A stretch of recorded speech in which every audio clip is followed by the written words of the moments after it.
Okay, so key number 2 is clarity of dream.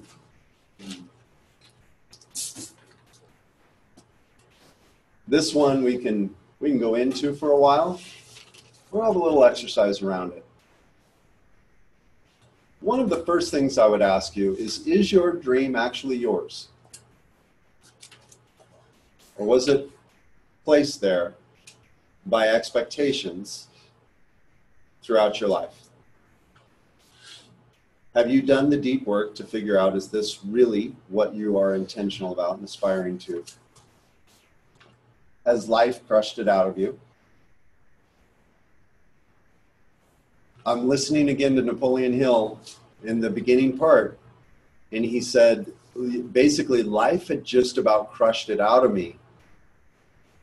And then I learned, I think he says, I learned from my higher self that these struggles, that all of this, that all successful men and women in life will go through tremendous struggle before, and we all know this, right? Like simply kind of subconsciously, we're all, yeah, there's, failure, you got to fail to succeed, and we kind of regurgitate all this stuff. But then when we're going through the failure, we almost, a lot of times we tend to want to crash.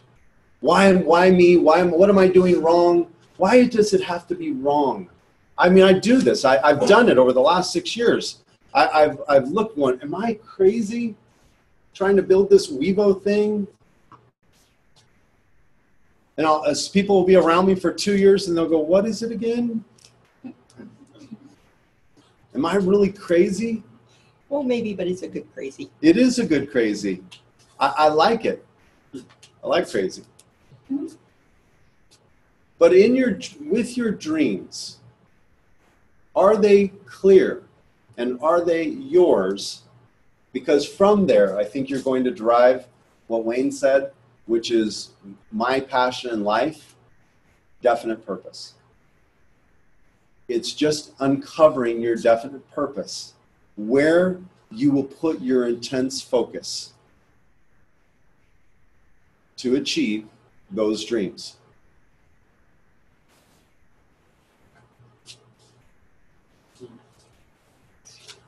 It's difficult to find definite purpose until you discover the dreams. You can align with your passion, but what is your self-interest at the end of all this? You may say, well, I don't have a self-interest. You absolutely do. If there is an absolute I believe in, you have one. You have a self-interest, even if it's to feel good. You're designed that way. We're designed that way. You can give your whole life to other people, but you still get something from it, and that's why you do it. So the dream helps us get clear on that. So key number 2, clarity of dreams. Now, dream is a part of vision, so I'm probably going to rock a couple paradigms here. People think vision is you create a vision board, you see this thing out there, and it's really cool, and you put pictures up, and that's your vision. Yeah, about 20% of the time, if that. Do you know what your other part of your vision is? Everything you haven't done, your mistakes, all your perceptions, everything you've perceived since birth, they're all part of vision. And wherever you put your focus, wherever you put your energy, it grows. People that are constantly living in their failures will create more of them. Lynn's going to come up and talk about this here in a little bit. But the nightmare, the lack, the scarcity, the fear, and all other detriments to achievement are also part of vision.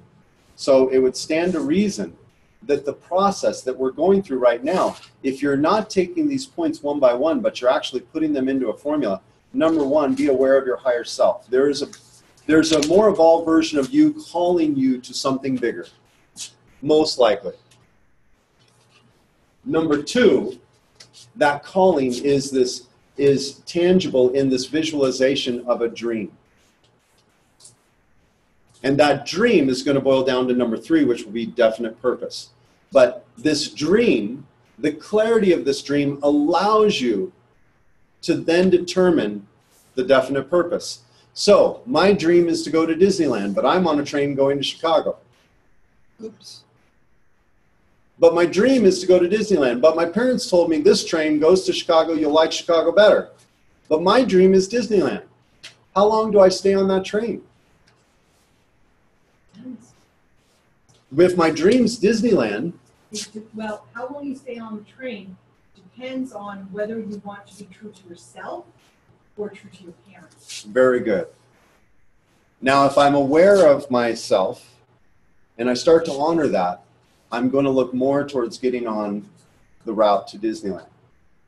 That's the dream, and the journey, the process, the vehicle to get there is my definite purpose. Now, you can expand that, define it differently, study it on your own. The process is still the same. Be aware of yourself, get clarity on your dream, understand vision. Statistically, many will say that 80% of the world's thoughts are negative. Do you guys know a different number? Okay.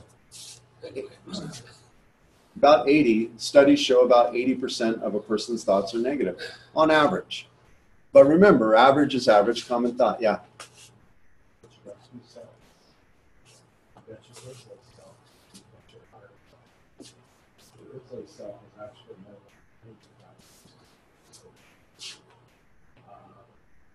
Higher self.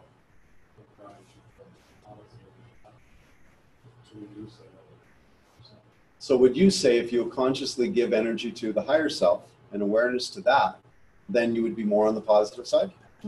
Okay, that's the whole point, right? Thank you for that. So let's say it's 95. That's a lot of negative thoughts. What are the negative thoughts? Where do they come from? They come from all of that stuff from the back, most of the time. Programs. I don't like Democrats. Why? Well, my mom did. I don't like Republicans. Why? Because my dad did. What if you found out I was one or the other, but you had liked me up until then, until that program hit, and then you had conflicting truths? How would you decide? The higher self would say, I'm going to love people. I'll adopt ideas, right? But I'm going to love people. I love this part of relationship. How many of you know what 528 hertz represents? Okay. So when a couple says we fell out of love, they're saying what? We dropped our frequency to 200? No. You never fall out of love. We won't get into that here today. But if you just stay up, stay in the higher self, right? Imagine what you could create. So in the vision side of things, what if you could actually start giving energy towards your dreams, towards the result? Now, as you start to give this energy, guess what it calls to you? David and I were talking about this the other day. I go, David, the most powerful cure in the world is definite purpose. How so, Brett? It forces you to cure everything else. The most powerful cure in the world is definite purpose. You want good health, you want wealth, you want friendships, you want love. If you have a definite purpose that compels you, you will do those things. Why? Because you will witness and observe cause and effect. You will witness and observe the law of reciprocity, and you will say, because I desire, I'm intentional about, I'm aspiring to these dreams through my definite purpose. I know what to say yes to. I know what to say no to. I'm not going to fall in and out of love. I'm going to stay in love because it serves my definite purpose and the end that I have in mind. And you don't get caught up with a bunch of small stuff. So-and-so said you're a jackass. There are lots of so-and-sos that say I'm a jackass. But I have a definite purpose, so I just keep running. And what I know is I hear it, and all I can do is focus on being the best me I can be. Right? I'm not going to get caught up in the comment. I'm just going to keep escalating and evolving into my higher self. So vision is simply what you see. What you see, you focus on, and what you focus on, you create. So physically looking forward, you focus forward, right? You don't focus backwards. But in life, oftentimes what we do is we roll with the punches because it's all fluid. You just get in the flow and go. Right? But what happens is, in analogy, when we're looking back, this happened, that happened, success or failure. But way back then, I was the CEO of a national company. Well, that was back then. You weren't even the same person as you are today. It's good that you did that. That's cool. That's a victory. It's a win. You should have some feelings, knowledge, and wisdom from that, but you are not that person anymore. That failure back then, that story that was created in the subconscious, that story that was built of you'll never amount to anything, or I was abandoned, whatever. That story, it is real because you perceive it as real. But it is a story that was created. It actually only exists in electricity today. I'm not into the science, but I could tell you that it's energy, electricity. It exists in the thought that it's given. It gets power by the thought that it's given. And so does the power to create. By the energy you give, your thoughts give to the formless, you create. So if if that energy is going back to what was created before, either past success or failure, it will just recreate it. You've seen people in patterns in their life? It seems like every couple of years I do this. Every other year it seems like that. I get sick once a year whether I want to or not. Of course you want to. You just said it. Oh yeah, I've got to see the doctor once a year for X. Yep, that's your story. David and I were talking. I was saying, brother, thank you, Hank. No, right there. So unplug it. I thought you already did. I thought I had already as well. Well done. Evidently, Ivan had the timing right. Mastermind. Well From done. the projector, restart the application. Okay. Well, almost done. Definite purpose. Man, it gets really easy to me. People go, Brett, I got this business opportunity. Invest this, do that, build that. No. Brett, no. Kindly, but no. I know who I am. I know who my higher self is. I know what I desire in the area of dreams. I know my definite purpose. If it aligns with that, it's a yes. If it doesn't, it's a no. In that is everything I want to be. Every self-interest I want, desire, aspire to, intentional about, and what I want to contribute to the world. It's all in that. One thing, one focus. So this is going to touch a couple, it's going to collide a little bit. Let's talk about diversification. 1 second. Sharon, where's the present button? It's at the bottom. I'm used to dealing with Google Slides. Corner. I'm not used to dealing with any of it, so you're doing well by my book. There we go. Diversification. Do you know where the term came from? It's all money, wealth. Did we cover that slide? Let's spread our wealth out as to protect it. So we will diversify our wealth. Can I just tell you, don't diversify your focus? Diversification is for the wealthy to diversify their money. A definite purpose requires a burning desire and intense focus. That's why you must arrive at it carefully. Oh, I have 6 businesses. How many are profitable? I had a gal that told me the other day, I have 20 companies. I said, tell me, how many are profitable? They're all getting there. I said, honey, they're not.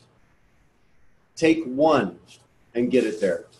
And when you get that one there, start the second. Because once you can run that one, you should be building it so that someone else could.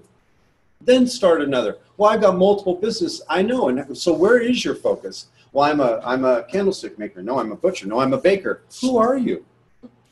I don't even know. How can I follow you? I don't know who you are. How could you build influence if I don't know who you are? Now, if this is touching a sore spot, just ask yourself, are they winning? Are you profitable? Are they awesome? Are you having a good time? Do you feel like you have control of your life? If the answer is yes, keep rocking it. I'm not saying don't do it. But I'm just saying, if it cause and effect, the law of reciprocity, my highest law, I just look at it and go, if I do this, then I get that. And what I realized is every time a shiny object came into my view and I said yes to it, I said no to something else, my definite purpose. Okay? Are we working? Just Brilliant. Just don't hit that other button, whatever you might have hit by accident. Are you living your life for someone else's? Okay, quick mastermind, discuss the difference, and I think you're going to be up here soon. Yeah, in fact, I'm pretty sure. Yeah, so I'm really excited to bring my new friend up. Wayne and Lynn came from Phoenix. We had a great time together. So what we're going to do is we're going to mastermind right now on subconscious and conscious. Do you understand how those two operate? Talk amongst yourselves about that for 10 minutes, and then we're going to bring some supporting information up to tell you how that all works. Thoughts from this group? I always start with you guys. Never mind. Let's come back to you. Give you a minute. How about you guys back there? Just something I'd like to kind of point out after this being our third mastermind is so interesting to see how many different variations and angles of each topic there really are. Yeah. Because I give one, but then there was 3 or 4 others pertaining to the same idea, but on a different spectrum. It's pretty impressive. My word of the day might be simple, as we were talking about. Honestly, the more I'm evolving, just like everyone else, I've tried right, I've tried wrong. I'm very fixed on accurate today, what's accurate for my definite purpose, living my life on my terms, the way I see it. And the more I learn, the more simple it's becoming. I actually, at the end of today, I'm gonna give you a bonus slide of my 3 governing laws. And it's amazing, but out of all the complexity and the diversity of thought, the whole purpose of all that for me was not to store a bunch of information. It was to find the simple, applicable, how do I take this and move forward with this life that I know and have right now? That's what I've done. How about you guys? Well, I would say that really the subconscious can be very useful if we're feeding it programs that on autopilot make us better, have us have good habits. All our good habits, if they're on autopilot, great. If they're all on lower self and selfishness and all of that, not so good. So if at the end of the day, you keep the subconscious working for you, then the conscious can focus on the big picture and what do I do right now? Cool. Good. We also talked about the idea of how much of your real power in the world is in your subconscious and not the small conscious thinking.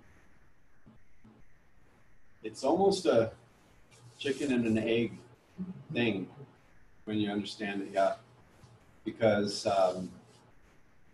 anyway, we won't get into it right now, but we're going to in a minute, and you're right.